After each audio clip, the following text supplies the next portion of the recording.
मित्रों को हमारा सादर सादर सादर नमस्कार। मित्रों, आप ये देख रहे हैं, आज ये विशेष मेहमान हैं हमारे, और हमारे मित्र भी रहे हैं, योग के ज़माने से हमारे साथी रहे हैं, गुरु भाई हमारे रहे हैं। जी। और बड़े आध्यात्मिक प्रवृत्ति के आदमी हैं। हाँ। कर्म धर्म में विश्वास रखते हैं जी, कर्म धर्म, और काफ़ी हमारे प्रिय रहे हैं जी, और अपने काम के प्रति भी समर्पित हैं। ये इनकी श्रीमती जी हैं, अनुराधा मैडम। तो हमारा जो साथ था जी, वो हल्द्वानी में काफ़ी क्लोज था। जी जी जी। और यादव जी की अगर हम बात करें या इनकी बात करें तो हमारी बिटिया को भी इन्होंने काफ़ी 1 साल तक कोचिंग जब मतलब पढ़ती थे जी, तो इनकी बेटी, हमारी बेटी साथ ही पढ़ते, तो ये छोड़ने का काम लाने का काम करते थे। अरे जय हो। हाँ। तो ये इनकी विशेष हमारे ऊपर, इनकी जो मैं कहूँ कि स्नेह रहा है अच्छा हमारे ऊपर। जी। तो निश्चित तौर पर आज हमारे बीच में बड़ी खुशी हुई। लंबे समय बाद, तीन साल बाद के बाद इनसे साथ मुलाकात हो रही मेरी। अरे अच्छा। कभी हल्द्वानी में भी नहीं हुई। हाँ हाँ। है तो यहाँ आए।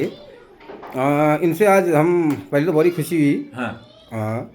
कि इतने समय, लंबे समय बाद मुलाकात हुई। सुबह भी इनका फ़ोन आया था, लेकिन आज हम बिजी थे। कल आ गया था इनका फ़ोन कि हम आपके वहाँ आएंगे। अच्छा, कल आ गया था। हाँ, सुबह आया था मेरे पास भी। हाँ सुबह की। हाँ। तो मैंने कहा ठीक है, शाम को मिलेंगे हम आपको, शाम को आओ आप। हाँ। तो हम भी आज ज़रा व्यस्त कार्यक्रम था, तो अभी हम भी आए। तो जैसे हम आए थे, हाँ। मैं नहा रहा था तो इनका फ़ोन आ गया था आपको। हाँ। तो इनसे जानना चाहेंगे यादव जी से, पहले तो आप बधाई के पात्र हैं, और अब आप नियमित होने जा रहे हैं, भगवान की कृपा बनी रहे जी। हैं। आप बहुत जल्दी खुशी मिलने वाली है आपको। तो उसके बाद हम आपसे जानना चाहेंगे यादव जी, मैडम आपको कैसा लगा यहाँ? पहले आपसे जान लेते हैं हम। बढ़िया लगा यहाँ। पहाड़ में और प्लेन्स में क्या अंतर है? और ठंडी के मौसम में, जैसे यहाँ तो रजाई ओढ़े होते हैं आप। हाँ, और है, और आपकी यहाँ की अगर बात करें, वहाँ तो पारा जो है 48 है, 50 है। नहीं, मौसम के हिसाब से तो बढ़िया है अल्मोड़ा। सेहत के हिसाब से बढ़िया है। यहाँ भूख भी ज़्यादा लग रही होगी आपको हल्द्वानी में। और यहाँ पर क्या विशेषता खास लगी है आपको? विशेषता ठीक है, शांति है, अपना मौसम अच्छा है। मौसम अच्छा है। अब बस ये है कि परिवार सब एक साथ हो जाए तो बढ़िया है। तो चलिए, हम शुभकामनाएं हमारी है, परिवार आपका एक साथ रहे सब। अब यादें से जानना चाहेंगे। अब थोड़ा बहुत तो होता ही है, एडजस्टमेंट करना पड़ता है, लेकिन वो नहीं कि ना, अब नौकरी में तो थोड़ा बहुत होता ही है। नौकर नहीं मालिक में, तभी तो नौकर है। तभी कहने वाले पहले लोग कहते थे ना, नौकर नहीं मालिक बनो। नौकरी अगर करनी है तो नौकर यहाँ 50 चीज़ें आपको झेलनी पड़ेगी। तो इस बारे में ज़्यादा बात नहीं करेंगे। और उसमें कुछ नियम और ये बनाने पड़ते हैं, उस हिसाब से एडजस्टमेंट करना पड़ता है कुल मिला के। बाकी मौसम की अगर हम बात करें या फिर यहाँ हल्द्वानी की बात करें, तो कितना डिफरेंट है दोनों के बीच में? कार्य क्षेत्र की अगर बात करें तो बहुत डिफरेंस है। यहाँ आपको शांति मिल रही होगी ना, सुकून। यहाँ से बढ़ के सुकून है कहीं नहीं है दुनिया में। स्वर्ग है तो हल्द्वानी में है। अच्छा यादव जी, आपसे जानना चाहेंगे कैसा लगा आपको यहाँ पर? ठीक लगा, अच्छा लगा। हाँ हाँ।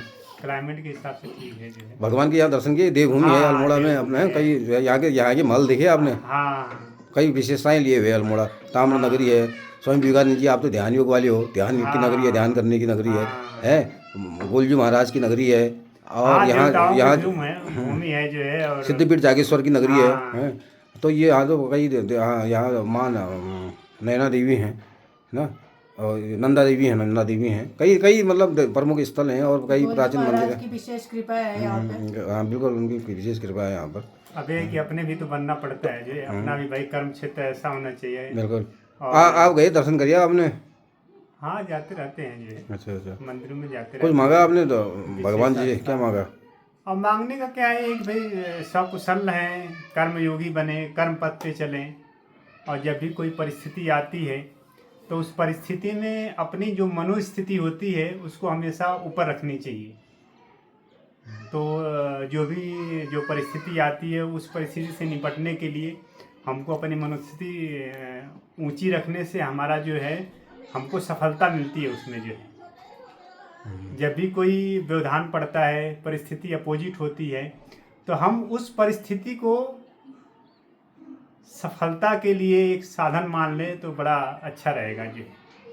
अगर उस परिस्थिति में हम लिपट जाएं या परेशान हो तो वो कार्य उतना ही जो है कठिन होता है। और जहाँ तक अगर हम योग पथ पे चलें, कर्म पथ पे चलें, सनातन के पथ पे चलें, तो सनातन हमें ये सिखाता है कि हमको कैसे परिस्थिति से निपटना है,